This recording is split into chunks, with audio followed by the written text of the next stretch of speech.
다 함께 주 예수 내 맘에 들어와 계신 후 변하여 새 사람 되고 내가 늘 바라던 찬빛을 찾음도 주 예수 내 맘에 오시 주 예수 내 맘에 오시 주 예수 내 맘에 오시 불밀들 내 맘에 기쁨이 넘치면 주 예수 내 우리 1절 다시 한번 해볼까요? 주 예수 내 맘에 주 예수 내 맘에 들어와 계신 후 변하여 새 사람 되고 내가 늘 바라던 찬빛을 찾음도 주 예수 내 맘에 오시 주 예수 내 맘에 오시 주 예수 내 맘에 오시 울릴 듯 내 맘에 기쁨이 넘치면 주 예수 내 맘에 2절 주 예수 내 맘에 들어와 계신 후 망령된 행실을 끊고 머리털보다 더 많던 내 죄가 눈보다 더 희어졌네 주 예수 내 맘에 오시 주 예수 내 맘에 오시 울릴 듯 내 맘에 기쁨이 넘치면 주 예수 내 맘에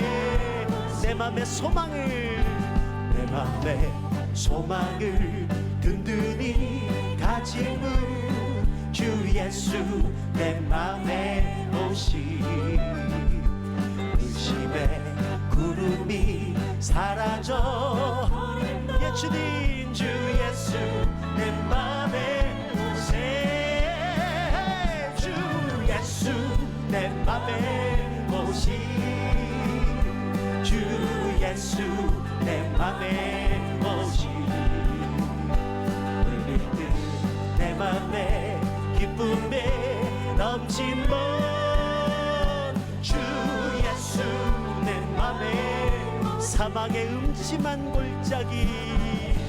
음침한 골짜기 가다가 밝은 빛 오련히 비쳐 저 멀리 하늘문 환하게 보임도 주 예수 내 맘에 오세 주 예수 내 맘에 오시 주 예수 내 맘에 오시 울릴 듯 내 맘에 기쁨이 넘치면 주 예수 우리 4절 고백 다시 한번 할까요? 사막의 음침한 골짜기 가다가 밝은 빛 오련히 비쳐 저 멀리 하늘문 환하게 보이므로 주 예수 내 맘에 오세 주 예수 내 맘에 오시 주 예수 내 맘에 오시 울릴 듯 내 맘에 기쁨이 넘치면 주 예수 내 맘에 내가 저 천성에 올라가 살기는 주 예수 내 맘에 오시 천성에 올라가 주님 그 기쁨 비길 데 없네 주 예수 내 맘에 오시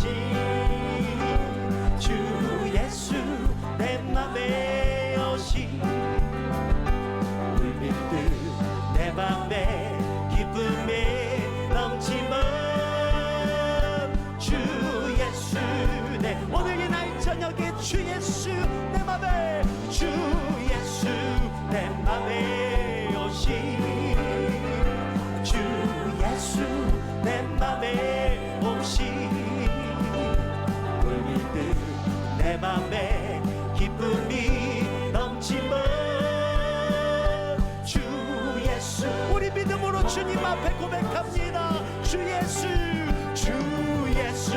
내 맘에 주님으로 충만케 하여 주시옵소서.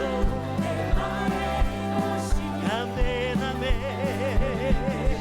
내 맘에 기쁨이 넘치면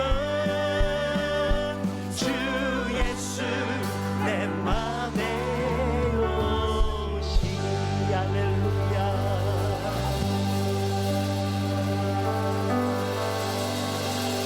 주 예수 내 맘에 오시. 주 예수 내 맘에 오시. 물밀듯 내 맘에 기쁨이. 주 예수 내 맘. 우리 한 번 더 고백합니다. 주 예수 주 예수 내 맘에 주 예수 내 맘에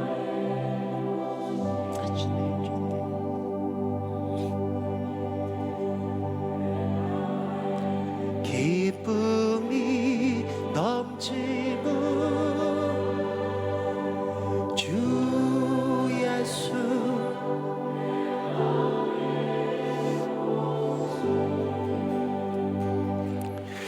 하나님 말씀 우리 시편 3편 1절부터 8절을 보겠습니다. 시편 3편 1절로 8절 말씀.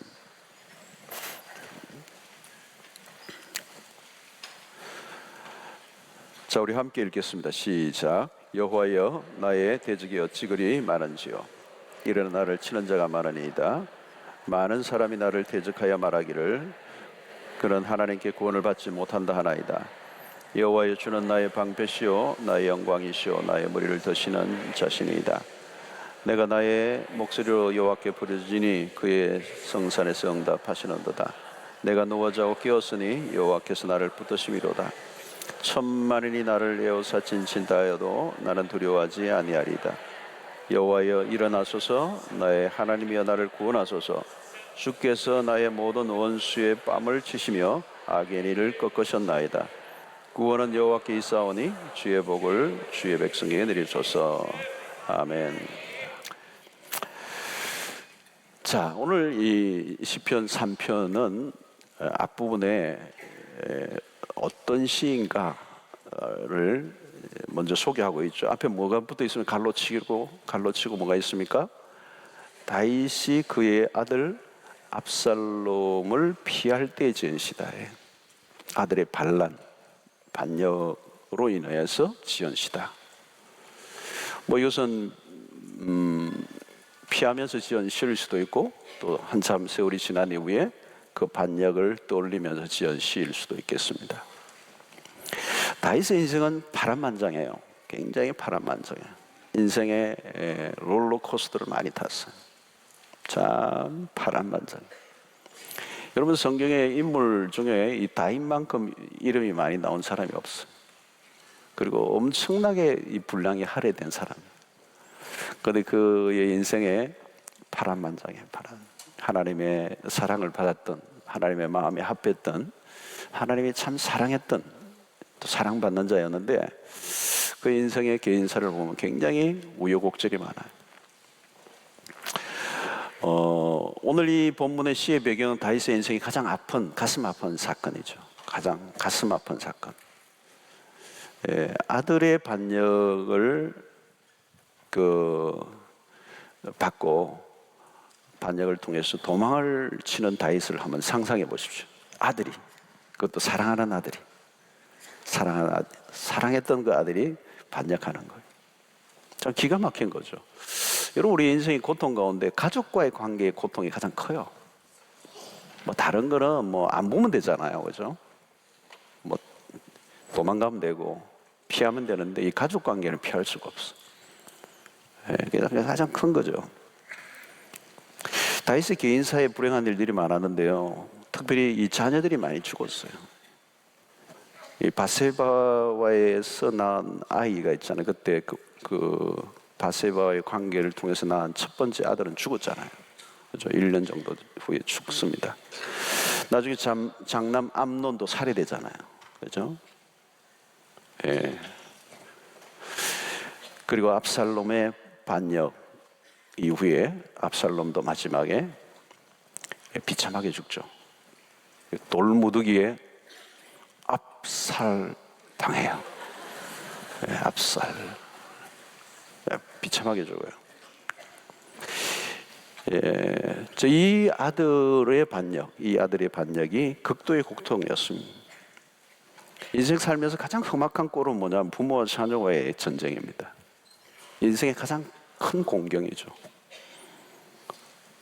또 이 압살롬의 반역에 동조하는 사람들 대부분 다윗을 따랐던 친구들 그리고 친족들이에요. 친족들.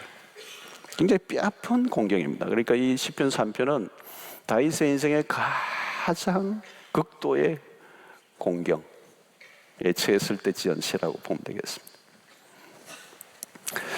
자, 다윗은 지금 적들이 둘러싸여 있죠. 1절을 보면 여호와여 나의 대적이 어찌 그리 많은지요. 어찌 그리 대적이 많은지요. 나를 치는 자가 많습니다.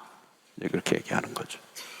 여러분, 나를 힘들게 하는 사람 한 사람만 있어도 힘들어요. 그죠? 직장에 나를 힘들게 하는 사람, 이런 사람이 있어요. 살살살 꺾는 사람 한 사람만 있어도 힘들잖아요. 예. 근데 나의 대적이 어찌 그리 많은지요. 다윗을 죽이려고 달려드는 자들에 둘러싸여 있었다. 예.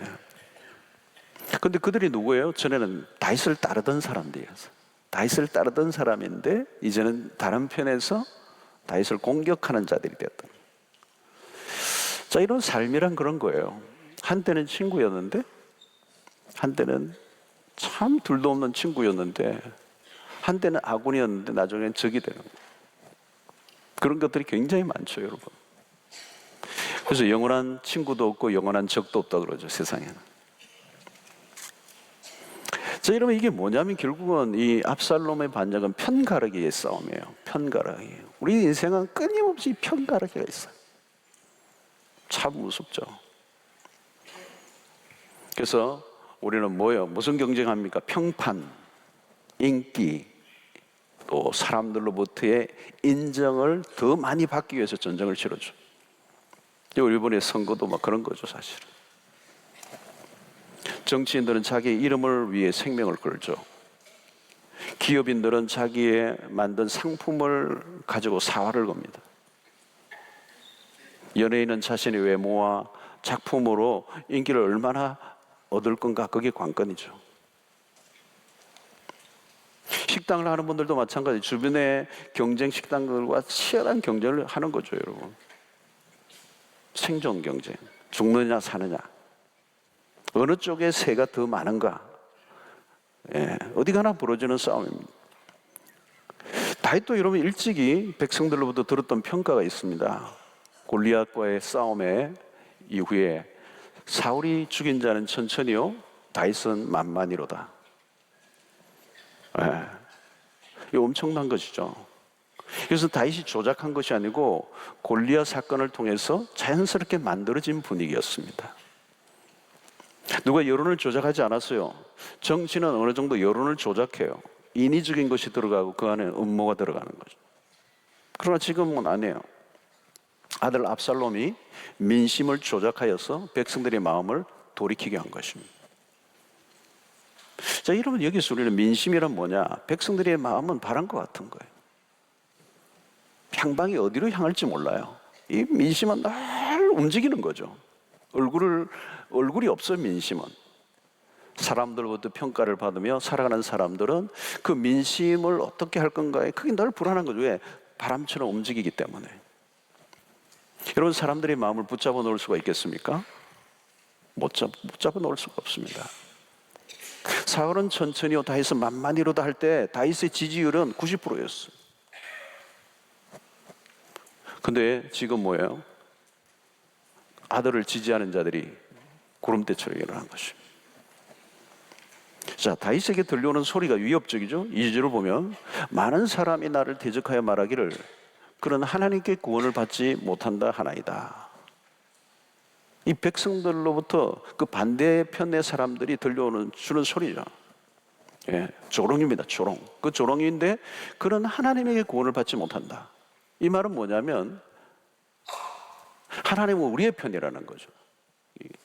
이 압살롬의 편에 있는 사람들이 하나님 우리의 편이다. 너희 편이 아니라는 거죠. 그리고 그는 하나님에게 구원을 받지 못한다. 이 말은 이제 너는 하나님으로부터 저주를 받았다는 것입니다. 하나님으로부터 너는 아웃이 돼. 버림받았다는 거예요.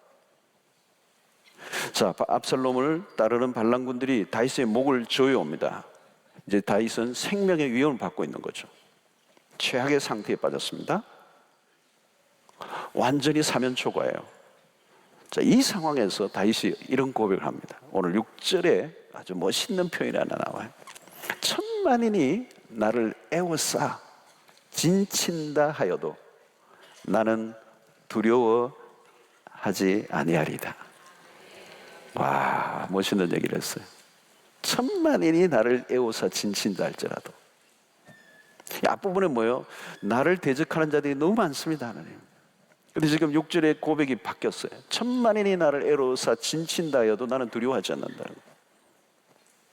자, 그 근거가 뭘까? 근거가 뭐냐? 그렇게 고백하는 근거가 뭐냐? 그것이 오늘 3절에 있어요. 3절에 여호와여 주는 나의 방패시요 나의 영광이시요 나의 머리를 드시는 자신이다. 여러분, 중요한 고백이 오늘 이 두 가지를 놓치면 안 돼요. 두 가지. 하나는 여호와는 나의 방패가 되신다.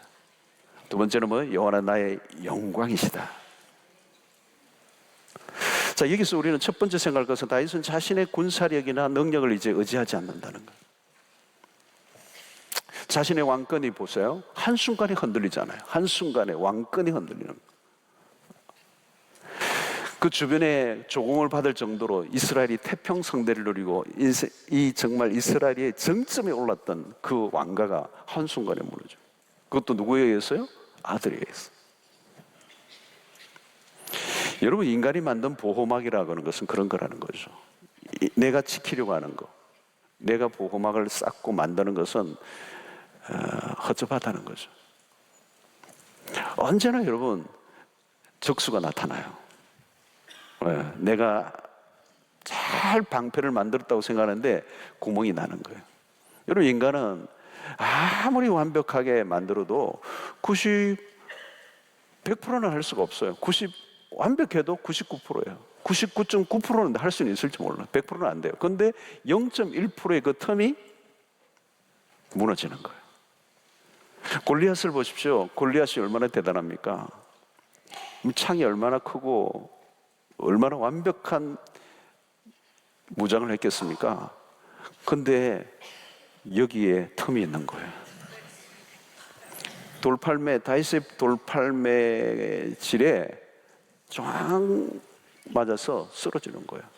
그게 그런 거예요. 인간의 방패라는 게 그런 거라는 거예요. 아무리 완벽하게 해도 완벽할 수가 없어요. 그러니까 뭐냐면 인간이 가지고 있는 힘은 영원하지 않다는 거예요. 인간이 가지고 있는 권력도, 인간이 가지고 있는 부도 영원하지 않다는 거예요. 영원한 것은 없어요, 여러분. 지금 다윗은 그것을 인정하는 거예요. 이제 아들의 반역으로 내 왕권이 이렇게 무너질 줄을 어떻게 알았겠어요, 여러분? 기가 막힌 거죠. 그것을 통하여 다윗이 깨달은 거 뭐예요? 여호와만이 나의 방패가 되신다는 거예요. 여호와만이 나의 방패가 되신다. 그래서 하나님이 나의 방패가 되신다면 천만인이 애고사친을 친다 할지라도 두려워하지 않을 것이다. 이 멋진 표현이죠. 하나님이 방패가 되시기 때문에. 자, 그래서 다윗은 이 하나님의 보호막이 얼마나 견고한가를 고백하는데 그게 5절이에요. 5절. 내가 누워 자고 깨었으니 여호와께서 나를 붙드심이로다. 자, 여러분, 앞에서는 나의 대적이 어찌 그리 많은지요라고 했는데 대적들이 그를 죽이려고 칼을 거누고 있습니다. 그런데 그 상황 속에서도 그는 누워 자고 아침에 깨었다는 거예요. 대적들이 진을 치고 있는데 자기는 자고 아침에 깨었다는 거예요. 편안히 자고 깨었다는 거예요. 여러분, 인간이 자신을 지키고 산다는 게 불안한 겁니다. 우리가 사는 동안에 많은 공격에 노출됩니다. 삶이 다양한 것들로 인하여 침해를 받잖아요. 우리가 할 일은 뭘까요, 여러분? 여기서 오늘 첫 번째 주는 것은 어디에 숨을 거냐예요. 어디에 숨을 거냐.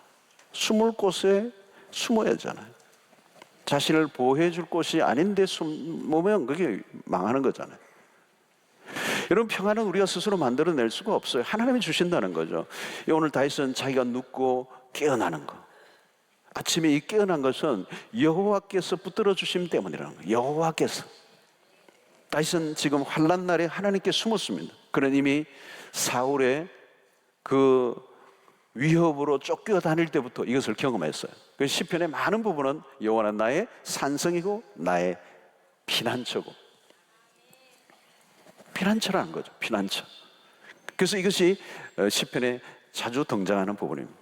자, 바울은 신약으로 넘어가면 기가 막힌 방패를 우리에게 소개하고 있는 거죠. 로마서 8장 31절의 말씀이잖아요. 그런즉 이 일에 대하여 우리가 무슨 말하리요? 만일 하나님이 우리를 위하시면 누가 우리를 대적하리요?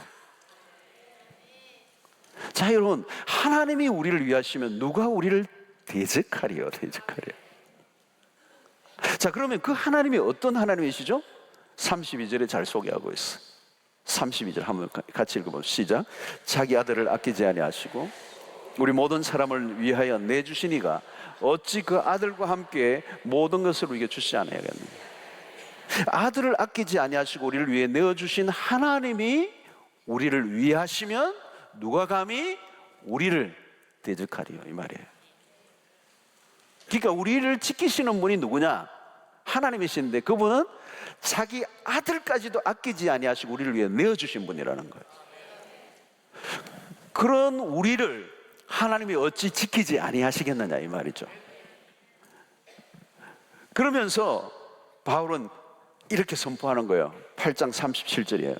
그러나 이 모든 일에 우리를 사랑하시는 이로 말미암아 우리가 어떻게 해요? 넉넉히 이기느니라. 할렐루야. 여러분, 우리를 사랑하시는 이라는 거죠. 그 사랑하시는 이가 자기 아들까지 아끼지 않을 정도로 우리를 사랑하신 그분이고, 그 하나님이 자기 아들을 걸고 우리를 지켜주신다는 거예요. 아들의 이름을 걸고. 그러니까 우리를 의심하지 못하도록 개런티 도장을 몇 개나 찍은 것과 똑같아요. 하나님의 백성들, 구원받은 백성들, 그 이름으로 하나님의 자녀가 된 백성들은 이제 더 이상 우리가 사방에 우겨삼을 당하도 망하지 않는다라고 하는 바울의 고백이 바로 그것입니다. 하나님에게 피하면 된다는 것입니다. 오늘도 여러분 이 철야에 우리 주께 피하러 온 줄로 믿습니다. 주님께 나온 것이죠.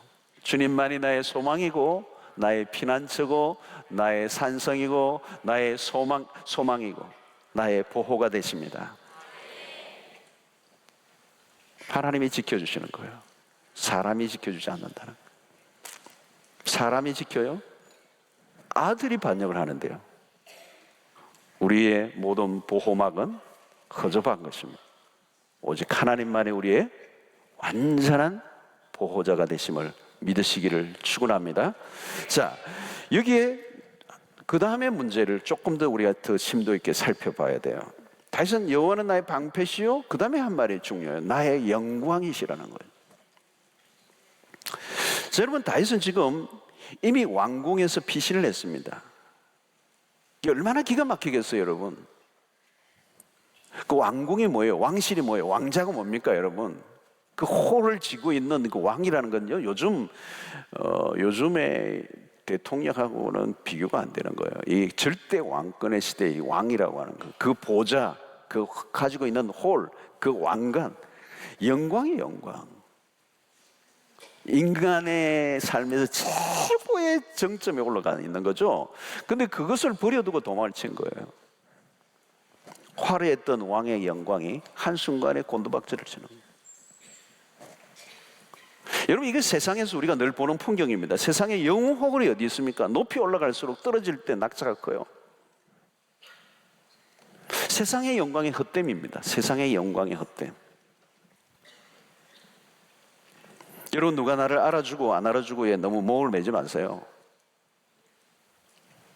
내 이름, 내 자존심, 막 사람들이 막 환호를 하고 인정해 준다고 너무 흥분하지 말라는 거예요. 또 누가 무시한다고 너무 절망하지도 말고요. 네. 그냥 그런 거예요. 그런 거나. 보세요, 백성들이 막 다윗은 만만이요, 만만이요. 다윗은 만만이로다, 만만이로다, 만만이로다.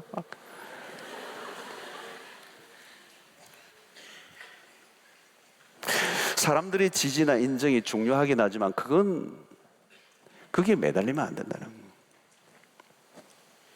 누가 나에게 욕을 좀 한다고 여러분 너무 죽는 소리 하지 마세요. 그럴 수 있는 거예요. 우리의 자존심을 너무 중요하게 여기는데 그 자존감의 근거가 뭐냐? 여러분, 내 자존감의 근거가 다른 사람의 인정과 지지라면 그건 아주 불안한 인생이에요. 불안한 인생. 신경 과민이 되는 거예요. 늘 길을 쫑긋하면 누가 나를 얼마나 알아주나 거기에 막 그냥 오락가락 하는 거죠. 이건 오늘날 이 세상이 그래요, 여러분. 너무 지나치게 자기 자신에게 몰두하는 세상.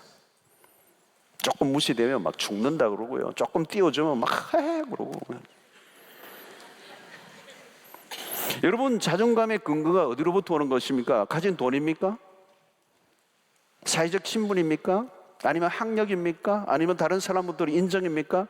그런 것이 우리의 자존감의 근거가 될 수 없어요. 그것은 한 방에 무너질 수 있는 허접한 것들이라는 것입니다. 다윗이 아들에 의해서 졸지에 도피하고 있는 모습을 보십시오. 백성들이 한순간 돌았어요.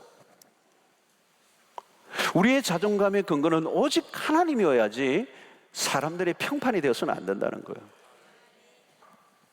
왜 우리가 흔들립니까? 삶의 근거가 잘못 설정되어 있기 때문에. 누가 비난한다고 죽느니 사냐니 하고 칭찬하면 막 기고만장해지는 거 얼마나 여러분 허접한 것입니까? 다윗은 오늘 이 시간 이 고백을 한 거예요. 내가 왕이 되어서 내 영광에 도취했던 것을 이제 내려놓고 하나님 용서해 주시고 나의 영광은 하나님이십니다.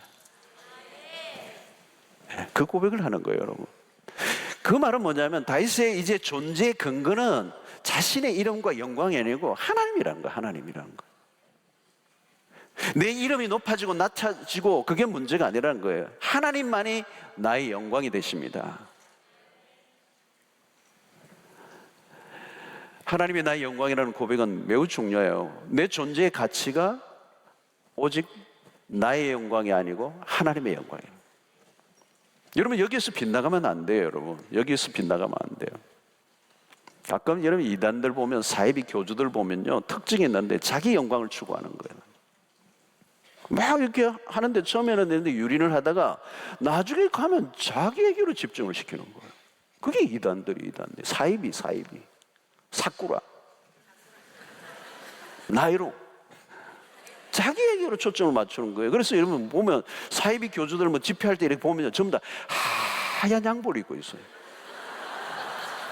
나도 왜 그런지 모르겠어. 변화사 안에 그 예수님의 그냥 막 휘어져 막 그냥 예? 광채가 났다는 그거를 흉내내는 것 같아.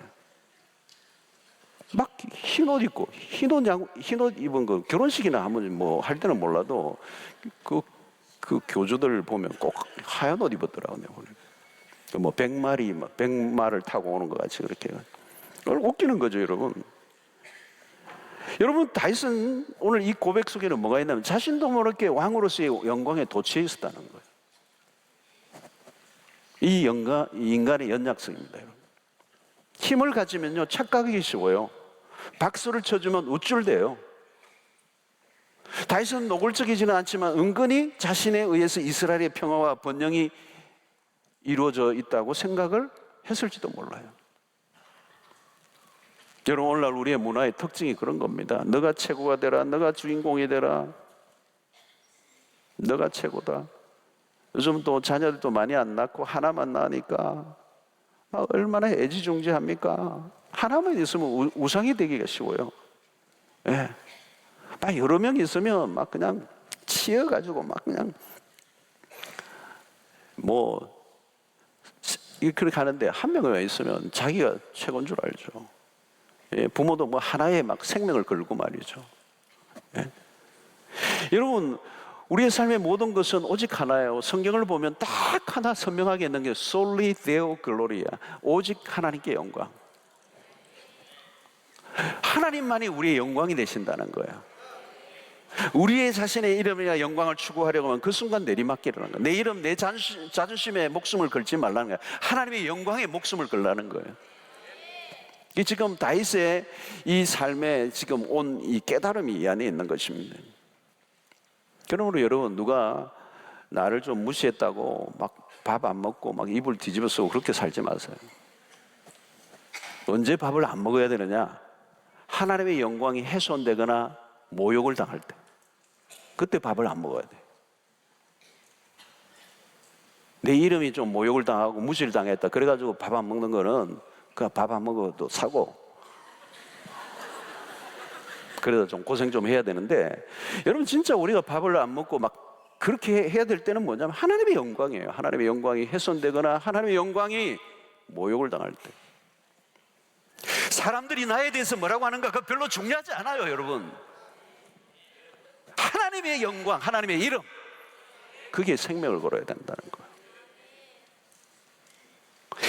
이 지금 오늘 이 본문 속에서 굉장히 중요한 이 대목이에요, 여러분. 우리가 뭐 대단하다고, 하나님이 대단하시지. 자존심 좀 상한다고 펄쩍 뛰고 그럴 필요 없어요, 여러분. 누가 욕해도요, 괜찮아. 또 욕 먹어도 괜찮아요. 우리 욕 먹어도 싸요.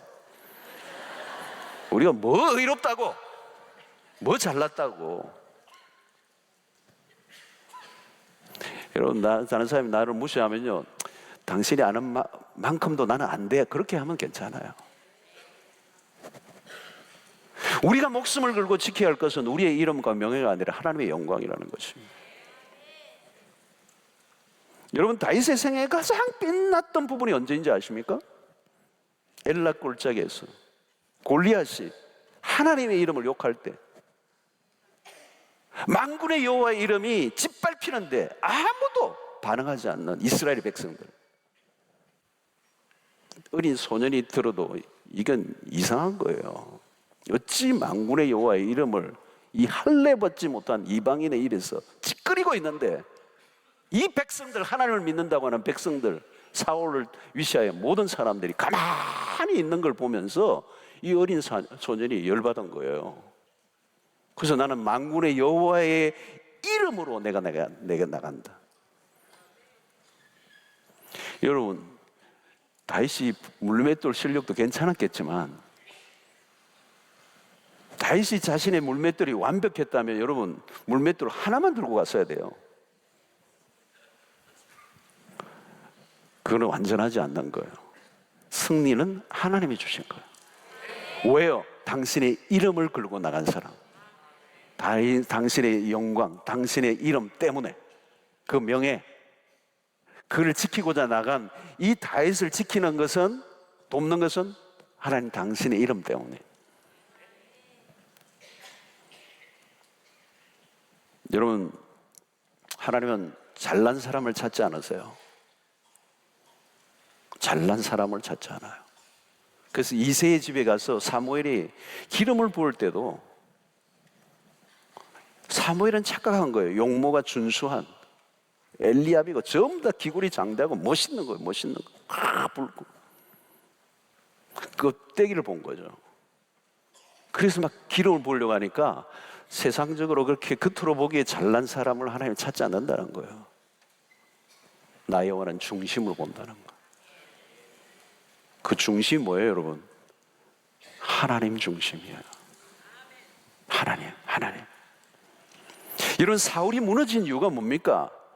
사울은요, 자신이 왕이 되었습니다. 끊임없이 자신의 자존심, 자기의 이름, 자기의 명예. 사울은 천천히요, 다윗이 만만이라고 하는 그 노래 소리가 비에 거슬린 거예요. 왜요? 자기 이름, 자기의 명예를 생각했기 때문에.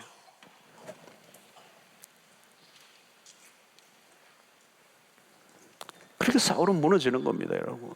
자기 이름을 지키려고 목숨을 거는 인간을 하나님이 도우실 리가 없는 거예요. 하나님 당신의 이름을 위해서 사는 사람.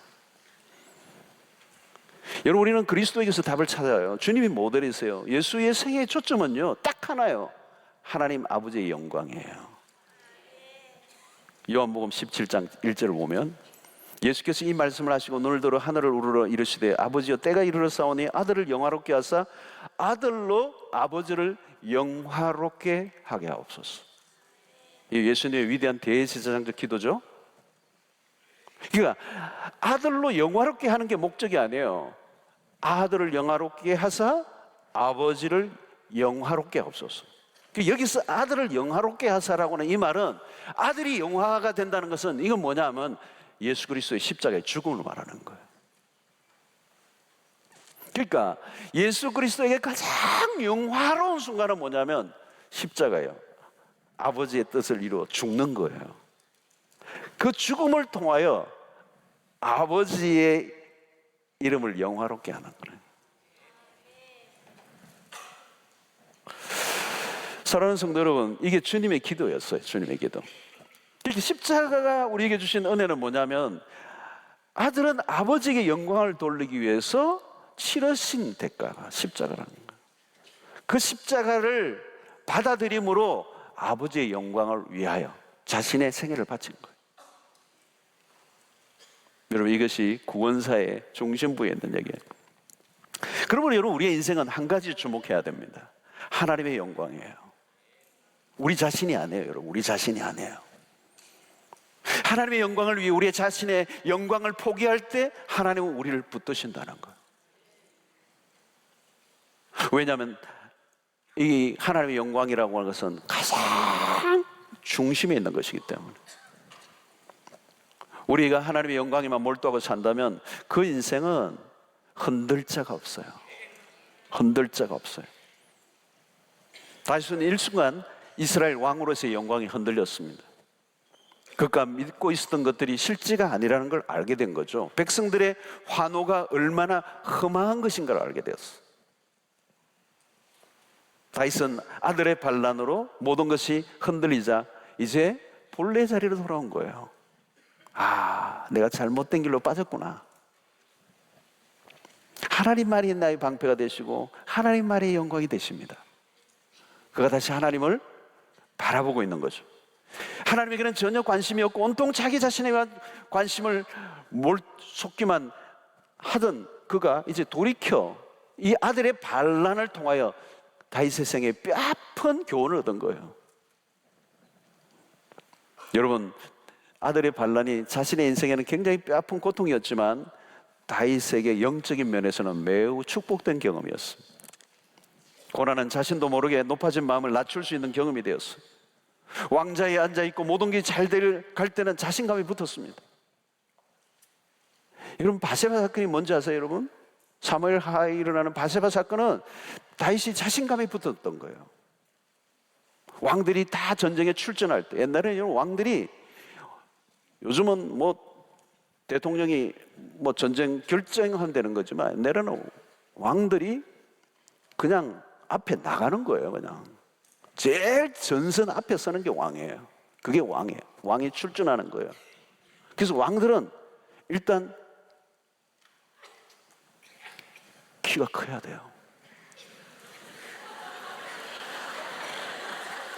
왜 웃으시는 거예요? 제일 전면에 나가야 돼요. 그러니까 골리앗도 크잖아요. 전쟁을 치러야 돼요, 여러분. 말로 하는 게 아니에요. 펜으로 하는 게 아니에요. 전면에 나가는 거예요. 근데 여러분, 사무엘하 11장 보면 출정할 때 출전을 안 하는 거예요. 이제 안 해도 된다는 거예요. 내가 안 나가도 된다는 거. 교만해진 거예요. 남의 아내를 데리고 와서 자기 마음대로 주무를 수 있는 단계는 뭐예요? 사람을 마음대로 움직이는 거예요. 자기가 하나님이 되어 있는 거예요. 교만해져 있는 거예요. 자신감이 꽉 차 있는 거예요. 자기가 움직이면 손끝 하나에 모든 게 다 돌아갈 수 있는 이 자신감. 여러분, 이것이 결국은 하나님을 위해 사람 다이엇이지만 그의 인생 가운데 점점 곁길로 빠져나갔던 거예요. 그게 사실은 이 압살롬의 반역의 사건을 불러온 것입니다. 그 이제 정점에 있을 때는 몰랐는데 이제 자기 자신이 누구인지를 알기 시작한 거예요. 고난은 정직하게 자신을 보게 하는 것입니다. 여러분, 평소에 신앙생활을 잘한다고 생각하고 지내지만 여러분, 우리도 어느 순간에 곁길로 빠져요. 어느 순간 조금씩 풀려요. 한꺼번에 풀리면 알아차리지만 살살 풀려요. 조금씩 풀려요. 미세한 변화지만 변질이 일어난 거죠. 여러분, 자세히 보셔야 돼요. 하나님을 꽉 잡고 있는 손을 어느새 슬그머니 놓는 거예요. 잘 되면, 교만해지면, 모든 게 성공적으로 가면 이게 살살 풀리는 거예요. 전에는 찬송을 부를 때도 다 간절했어요. 그런데 어느 날 형식적이에요. 입으로만 부르는 거예요. 입으로. 여러분, 찬송을 부를 때도 여러분들 영혼을 체크하셔야 돼요. 내가 진짜 마음으로 우러나는 찬양을 하는지. 기도할 때도 여러분 기도하는데 여러분들 영혼을 체크하셔야 돼요. 그냥 기도 자리에 앉아있고 눈만 감고 있다가 졸다가 하품 2번 하고 그냥 가는 거예요. 여러분, 고난은 우리가 어디에서 잘못되었는지를 알려주는 좋은 기회가 됩니다. 고난을 통하여 다윗의 민낯이 드러난 것이죠. 태평성대를 이루고 왕의 그 화려한 보좌에 앉아서 이스라엘이 변경을 구가하고 있는 동안에 다윗은 자신도 모르게 교만해졌고 자기의 영광을 추구했고 자기의 군사력이 자기를 보호해 줄 줄 알았던 거예요. 그리고 자기의 왕권은 영원할 줄 알았어요. 그러나 이 고난을 통하여 더 이상 감추거나 숨길 수 없는 자신의 실체가 드러난 것입니다. 숨어있는 연약함들, 교만들, 허영들, 위선들, 그 거짓됨들이 막 드러나기 시작한 거예요. 얼마나 엉터리같이 살아왔는지를 알게 하신 거예요. 그래서 그를 다시 하나님께로 돌아가게 한 것입니다. 이때 회복이 일어난 거예요. 예배가 살아나고 기도가 간절해지고 모든 언어가 진실해지기 시작하는 것. 멀리만 계시던 것 같은 하나님이 가까이 와 계신다는 걸 경험한 것이죠. 형식적으로 이 고난의 때 하나님을 부르지 않죠.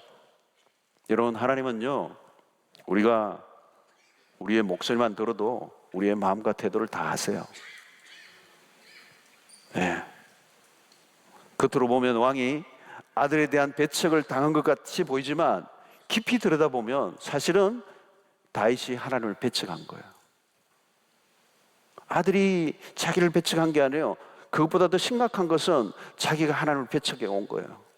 자기의 성공과 자기의 영광에 도취되어서 하나님의 마음을 슬퍼하게 하고 하나님의 왕권에 자기가 자리에 앉아서 자기가 왕처럼 하나님처럼 살았던 거죠. 그게 더 심각한 반역이죠. 자, 이제 다윗의 기도는 간절합니다. 7절을 보면 여호와여 일어나소서, 나의 하나님이여 나를 구원하소서. 주께서 나의 모든 원수의 뺨을 치시며 악인의 일을 꺾으셨나이다.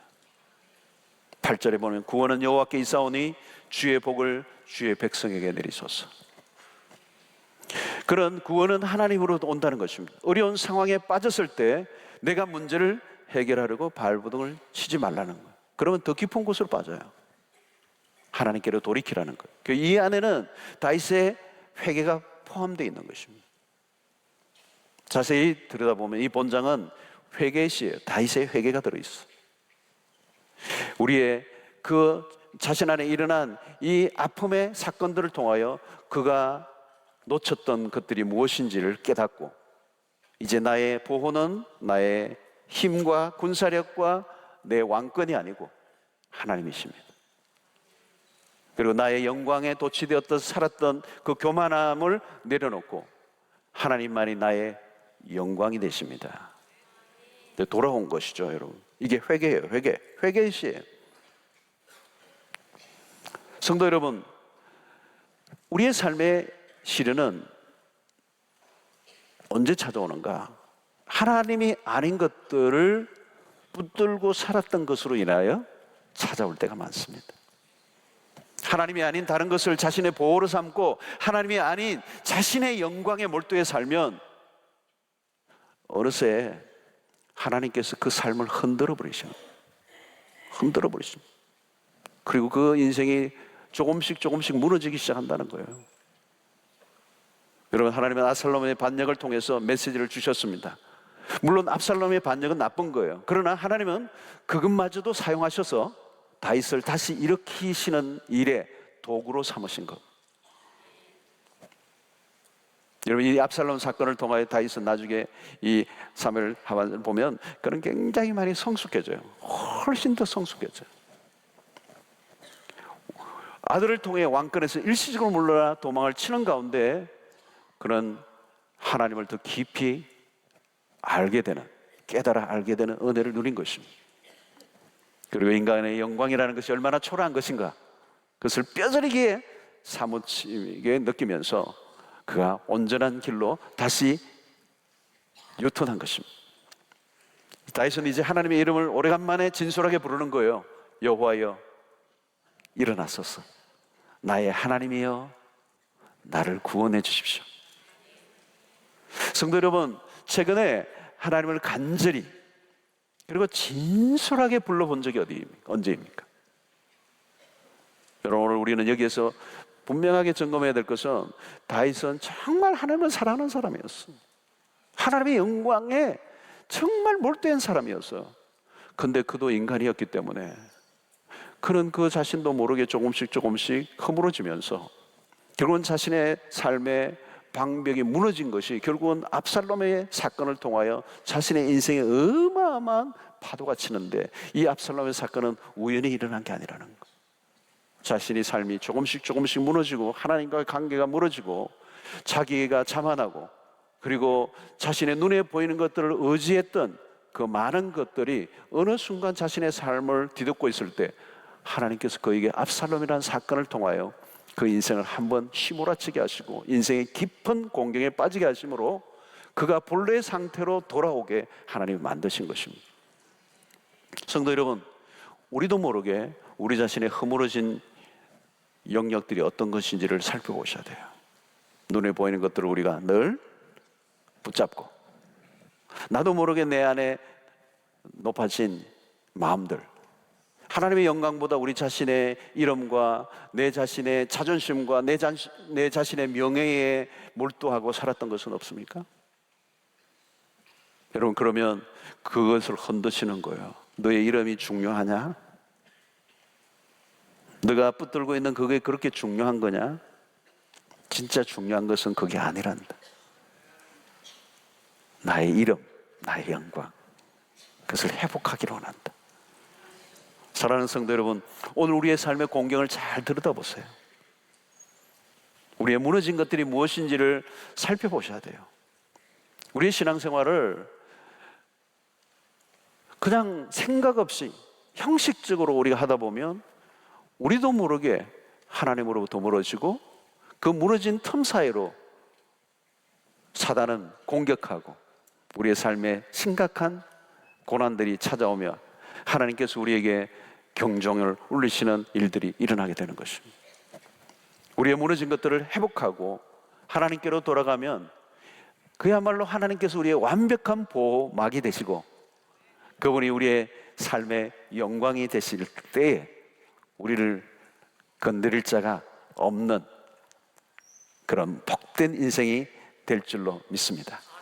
오늘 이 밤에 우리 하나님께 피하는 은혜가 있게 되기를 바랍니다. 하나님의 영광만 구하는 은혜가 있게 되기를 바랍니다.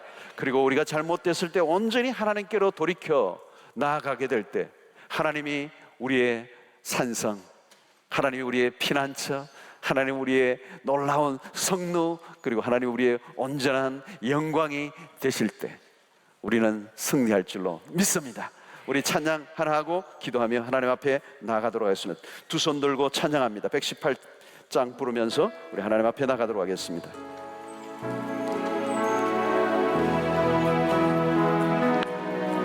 두 손 들고 찬양합니다.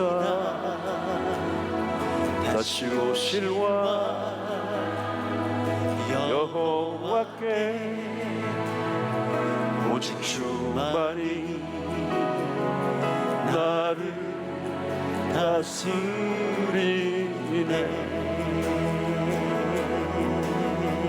두 손 들고 찬양합니다. 두 손 들고 찬양합니다. 찬양합니다. 다시 오실 왕 오직 주만이 나를 다스리네.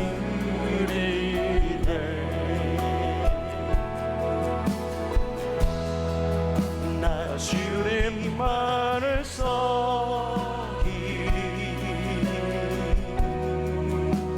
헛된 마음 버리고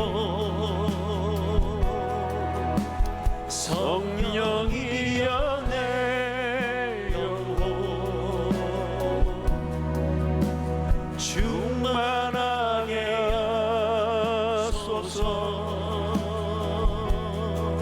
주님 앞에 내 생명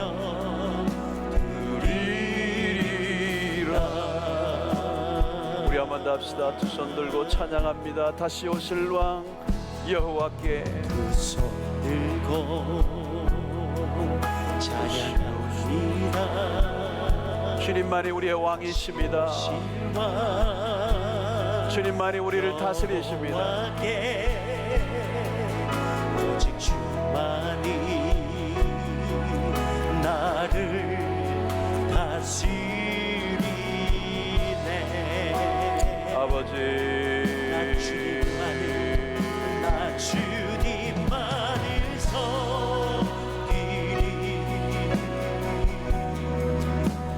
헛된 마음 버리고